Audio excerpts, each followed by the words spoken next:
হবিগঞ্জে কেন গতকালকে একটা ছেলে চোখ হারাতে হলো? তার মানে রাষ্ট্র সংস্কার চেয়েছিলাম, তা হয়নি। ক্ষমতার হাত বদল হয়েছে। এদেশের স্বাধীনতা সার্বভৌমত্ব যদি কেউ রক্ষা করতে পারে, সেটাই বাংলাদেশ জামাতে ইসলামী এবং আমাদের আমির। কি ভাষা বললে সরকার শুনবে আপনাদের আহাজারি, এটাই বসে থেকে এখানে শুনতেছিলাম। আজ জুলাইয়ে যখন 5ই আগস্ট, সেদিন হাঁটতে হাঁটতে গণভবনে ঢুকেছিলাম একটা বিরাট আশা নিয়ে, আমার 10 বছরের ছেলেকে নিয়ে। ওকে বললাম আজকে দেশ স্বাধীন হয়েছে। ও আমাকে জিজ্ঞাসা করছে, তাহলে তার কোনো লোক মারা যাবে না? না বাবা। বললাম না। কোনো লোক অন্ধ হবে না? আমি বলছিলাম না। আজকে এখানে দাঁড়ায় মনে হচ্ছে সেদিন আমি আমার ছেলেকে যে প্রতিশ্রুতি দিয়েছিলাম তা মিথ্যা।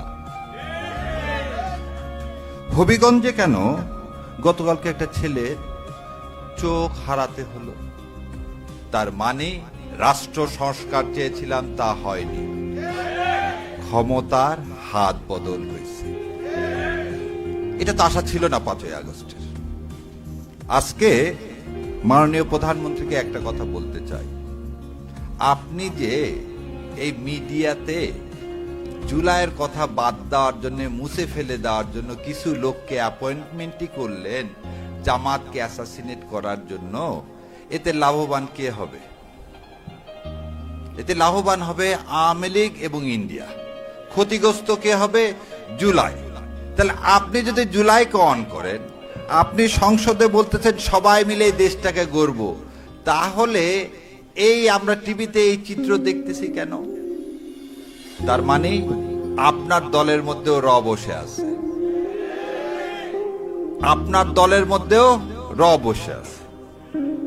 তবে আপনাদের জন্য, আপনারা যারা রক্ত দিয়েছেন, এদের স্বাধীন করছেন, তাদের একটা প্রাপ্তি আছে। সেই প্রাপ্তি হচ্ছে আজ 55 বছরে ইন্ডিয়া কোনোদিন বাংলাদেশের কোনো রাজনৈতিক দলকে ভয় পায়নি, এবং ইন্ডিয়া কোনোদিন ভাবেনি যে এদেশের স্বাধীনতা সার্বভৌমত্ব রক্ষায় কোনো রাজনৈতিক দল এগিয়ে আসবে।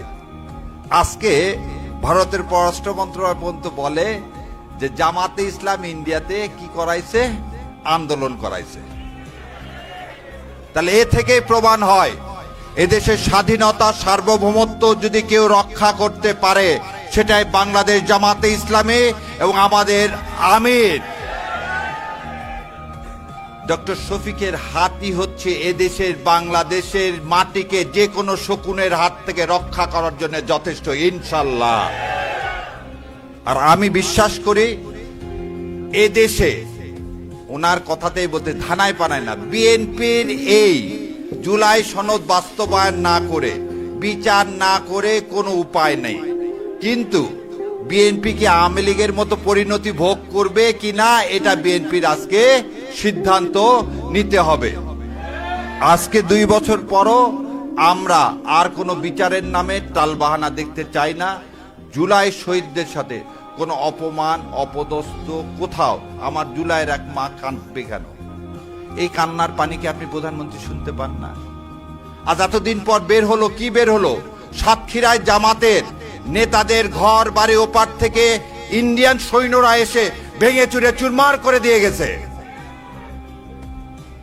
তাহলে একটা দলকে আর একটা দেশ এই দলকে অন করতেছে কেন?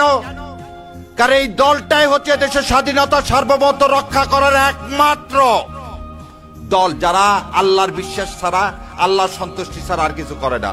আজকে তার দায়িত্বে আপনারা এসেছেন। আল্লাহ আমাদের সবাইকে কবুল করুক, এবং এই জমিনে আর কোনো সন্তানকে যেন রক্ত দিতে না হয়, কোনো সন্তানকে অন্ধ হতে না হয়। আওয়ামী লীগের কোনো প্রেতাত্মার এ দেশে কোনো জায়গা নেই, এই পরিষ্কার কথাটা মাননীয় প্রধানমন্ত্রী বুঝবেন, না হলে আপনার পরিণতিও ওই একই রকম হবে। ধন্যবাদ আপনাদের সবাইকে। ইনশাল্লাহ ইনকলাব জিন্দাবাদ, এবং বাংলাদেশে এই শহীদদের রক্ত বৃথা যেতে পারে না। আসসালামু আলাইকুম রহমতুল্লাহি ওয়া বারাকাতুহু।